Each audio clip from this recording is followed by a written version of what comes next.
Hi everyone. I am Ravindra Kumar और आज हम जो इनिशिएटिव ऑलरेडी स्टार्टेड हुआ है उसका थर्ड वीडियो लेके आए हैं।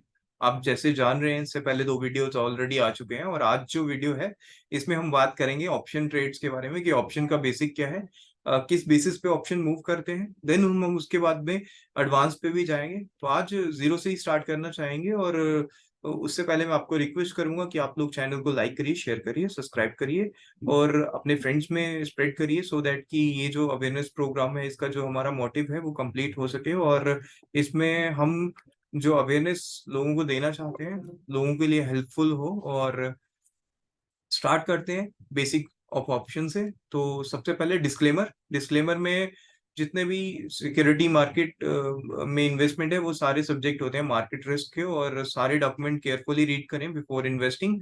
और ये जो वीडियो है इसमें सिर्फ एजुकेशनल बेसिस पे है और इसमें कुछ भी ऐसा नहीं है कि आपको मैं रेकमेंड कर रहा हूँ कि आप इसे बाय करिए सेल करिए। तो बेसिकली स्टार्ट करते हैं। तो ऑप्शन एक कॉन्ट्रैक्ट होता है। ऑप्शन कॉन्ट्रैक्ट इस तरीके से समझिए कि जैसे अगर आपने एक लैंड परचेज करना है और लैंड परचेज करने के लिए जो इनिशियल अमाउंट दिया जाता है ब्रोकर को या डीलर को, उसको उसको ऑप्शन की तरह यूज करिए। समझिए कि जैसे आपने गाड़ी परचेज करनी है तो आप एक इनिशियल अमाउंट उसको देते हैं, उसी के बेसिस पे आपको वो गाड़ी डिलीवर करते हैं, then rest of the amount आप पे करते हैं। तो ऑप्शन जो है ये इसी तरीके से काम करते हैं, एक इंश्योरेंस होते हैं मार्केट में और एक नया इंस्ट्रूमेंट है जिसको यूज करके आप अपनी जो होल्डिंग्स हैं उसको सेव कर सकते हैं, उसमें प्रॉफिट एंड लॉसेस जो है उसको हेज करके चल सकते हैं। अब आगे समझते हैं कि ऑप्शंस में कौन कौन सी इंस्ट्रूमेंट्स हैं या ऑप्शन में क्या ऐसी चीजें हैं जिसके बेसिस पे हम ट्रेड करते हैं या जिनको लेके हम ट्रेड कर सकते हैं। तो ऑप्शन में दो चीजें होती हैं, एक तो होती है कॉल, दूसरा होता है पुट। अब कॉल और पुट क्या चीज है? कॉल बेसिकली समझिए कि कॉल का मतलब है कि अगर आप मार्केट को बढ़ते हुए देखना चाहते हैं और आप समझ रहे हैं कि आपको लग रहा है कि यहाँ से मार्केट के किसी चीज के रेट प्राइसेस जो हैं वो बढ़ सकते हैं, तो उस केस में आप कॉल बाय करते हैं। वहीं अगर आप समझते हैं कि यहाँ से बाजार गिर सकता है या जो जिस भी चीज का आपने ऑप्शन ट्रेड करना है वो चीज गिर सकती है, तो उस केस में आप पुट बाय करके चल सकते हैं। अब अगर कॉल का मतलब है कि बढ़ना, पुट का मतलब है गिरना।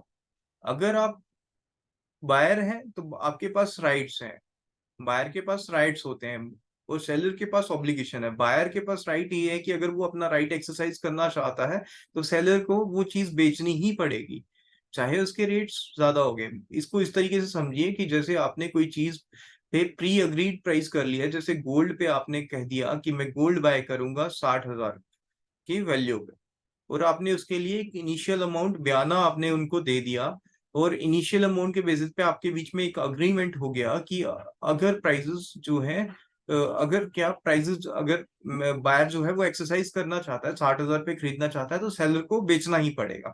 लेकिन अगर 60,500 हो जाते हैं तो भी सेलर को बेचना पड़ेगा वो 60,000 के प्राइस पे।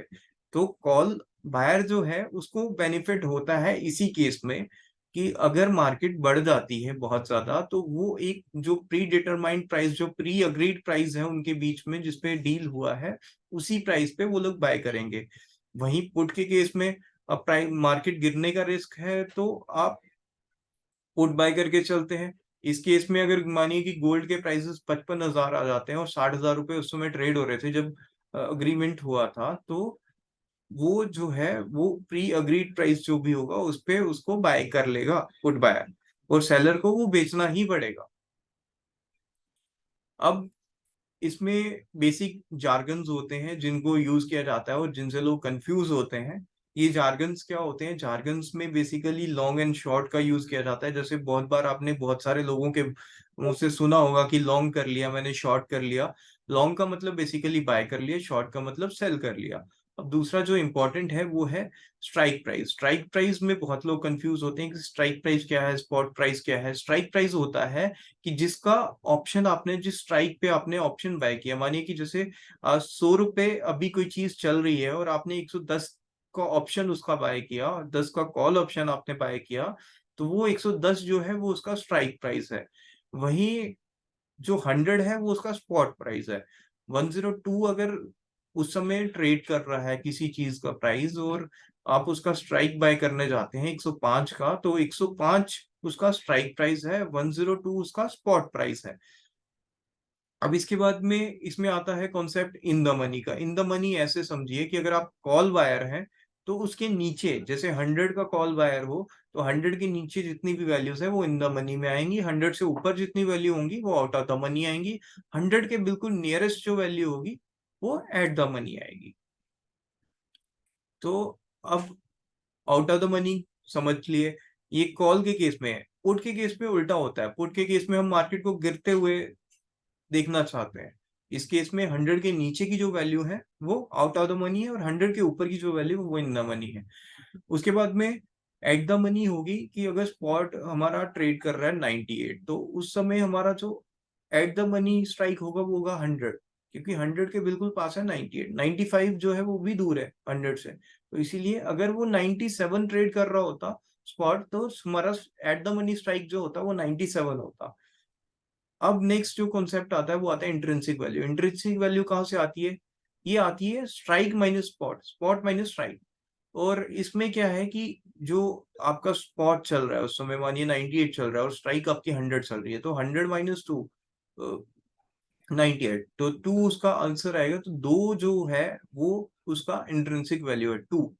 और टाइम वैल्यू को इस तरीके से समझिए कि जैसे ऑप्शन जो है ये मंथली कॉन्ट्रैक्ट होते हैं, इसमें टाइम के अकॉर्डिंग उसमें वैल्यू रिसीव की जाती है और डिराइव की जाती है।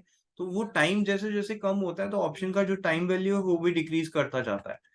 नेक्स्ट इसमें इंपॉर्टेंट कॉन्सेप्ट आता है वोलेटिलिटी का। वोलेटिलिटी को इस तरीके समझिए कि मार्केट जो है वो बाई डायरेक्शनल मूव करे और बहुत ज्यादा रेंज ब्रेक करके मूव करे। जैसे अगर कोई स्टॉक डेली बेसिस पे 10 पॉइंट्स पे मूव करता है, तो उस केस में हम उसमें इस तरीके से समझ सकते हैं कि अगर वो 30 पॉइंट्स की रेंज में मूव करना स्टार्ट करता है तो वो एक रेंज ब्रेक करके हायर साइड लोअर साइड दोनों साइड में मूव कर रहा है। तो उस तरीके से हम इसे वॉलेटिलिटी के कॉन्सेप्ट को समझ सकते हैं कि वॉलेटिलिटी एक सिंपल अमाउंट में stock prices fluctuate without regards to the direction, किसी भी डायरेक्शन में मूव करे, आइदर डायरेक्शन में।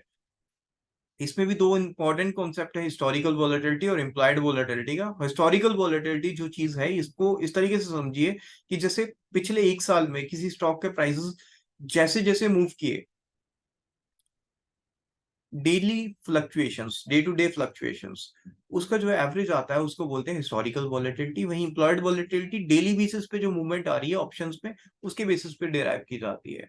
अब इम्प्लॉयड वोलेटिलिटी आती कहाँ से है, इन डेली बेसिस पे कैसे मूवमेंट आएगी? डेली बेसिस पे ट्रूथ एंड रूमर्स जो भी मार्केट प्लेस पे ट्रेड होते हैं उसके बेसिस पे ऑप्शन प्राइसेस मूव करना स्टार्ट करते हैं, और जैसे जैसे ऑप्शन प्राइसेस मूव करते हैं इम्प्लॉयड वोलेटिलिटी उसी अकॉर्डिंग इंक्रीज या डिक्रीज करती है। अगर ऑप्शन प्राइसेस मूव नहीं करेंगे तो इम्प्लॉयड वोलेटिलिटी जो है वो डिक्रीज हो जाएगी। उसके बाद में इम्प्लॉयड वोलेटिलिटी और ऑप्शन प्राइसेस का क्या क्या कोरिलेशन है इसको समझिए। इम्प्लॉयड वोलेटिलिटी एक डायनामिक फिगर है जो चेंज करती है based on the activity of the options market place पे। तो यूजुअली जब इम्प्लॉयड वोलेटिलिटी इंक्रीज करती है तो prices of option will increase as well. और अगर कन्वर्सली जैसे अगर वोलेटिलिटी डिक्रीज करती है तो उस केस में सेलर को बेनिफिट होता है।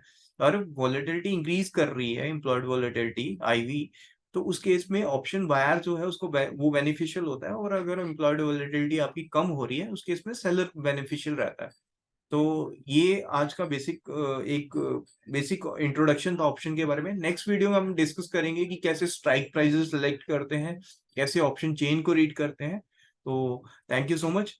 अगर आपको ये वीडियो अच्छा लगे तो आप शेयर करें, सब्सक्राइब करें। Thank you so much. और एक चीज और बोलना चाहूंगा कि अगर आपको कोई और कॉन्सेप्ट पे वीडियो चाहिए तो आप कमेंट बॉक्स में लिख सकते हैं। This is all, thank you.